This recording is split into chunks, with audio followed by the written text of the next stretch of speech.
పన్నెండే సంవత్సరంలో వచ్చేనా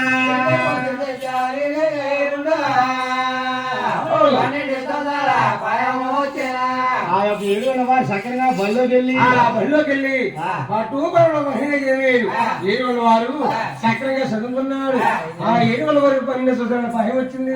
భయం వచ్చిందా అమ్మా పేరమ్మదేవి అమ్మా నా ఈడు కుర్రలందరితో నేను బంగారం అడిగెళ్తాను. నాకు ఒక బంగారం కావాలమ్మా. పేరమ్మదేవి చాలా తీసి కట్టలు తెచ్చి చాలా మంది ఉక్కు తెచ్చి అలా ఉక్కు బంగారం చేయించి ఏడుగుల వారు చేతిలో పెట్టిందా.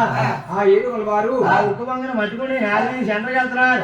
4 సెంటర్కి వెళ్ళి ఒరే పిల్లవాళ్ళారా మీరంతా ఒక కాపు వేయండి, నేను ఒక కాపు వేస్తా అన్నారు. ఆయన పిల్లవారు బంగారాలు చేతితో పట్టుకున్నారు. ఏడుగుల వారు బంగారం బిరిగేసి బిల్లో పెట్టారట. ఆ ఏడుగుల బంగారం బిరిగి బిల్లో పెట్టి పిల్లవాళ్ళ బంగారం జారి కొడుతున్నారు. ఆ బంగారం ఎలా ఉన్నది? ఏడుగుల వారి బంగారం ఎక్కడా కదవా మెదలగట.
పిల్లవాళ్ళారా మీ బొంగరాలు బిల్లి బిల్లో పెట్టండి, నేను గురి చూసి కొడతానన్నా. అలా పిల్లవారి బొంగరాలు బిల్లో పెట్టి ఏడుగుల వారి బొంగరం జార్జీలు కొడుతున్నాడు.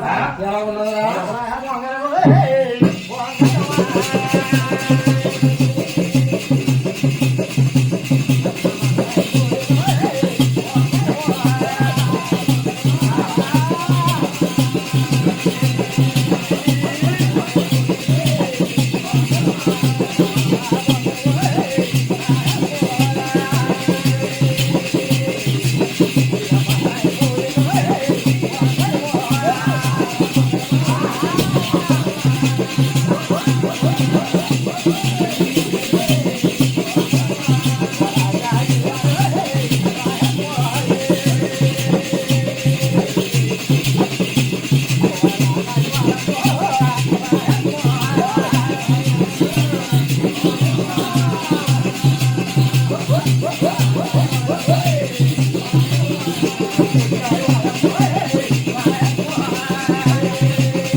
పిల్లవాళ్ళ బంగారు పొరపాటుతో పగిలిపోతే అలా ఎవరింటికి వెళ్ళి పిల్లవాళ్ళు తిట్టుకుని వెళ్ళిపోయారు. ఆ ఎరువుల వారు ఆ ఎదికెళ్తారు పిల్లల్ని బయట ఇస్తారు. కొత్త కోడలు బంగారు పండుగలు పట్టుకుని ఒకరి ఇద్దరు కదట 10,000 మంది ఇలా బహుళీలకు వస్తున్నారు. రాజా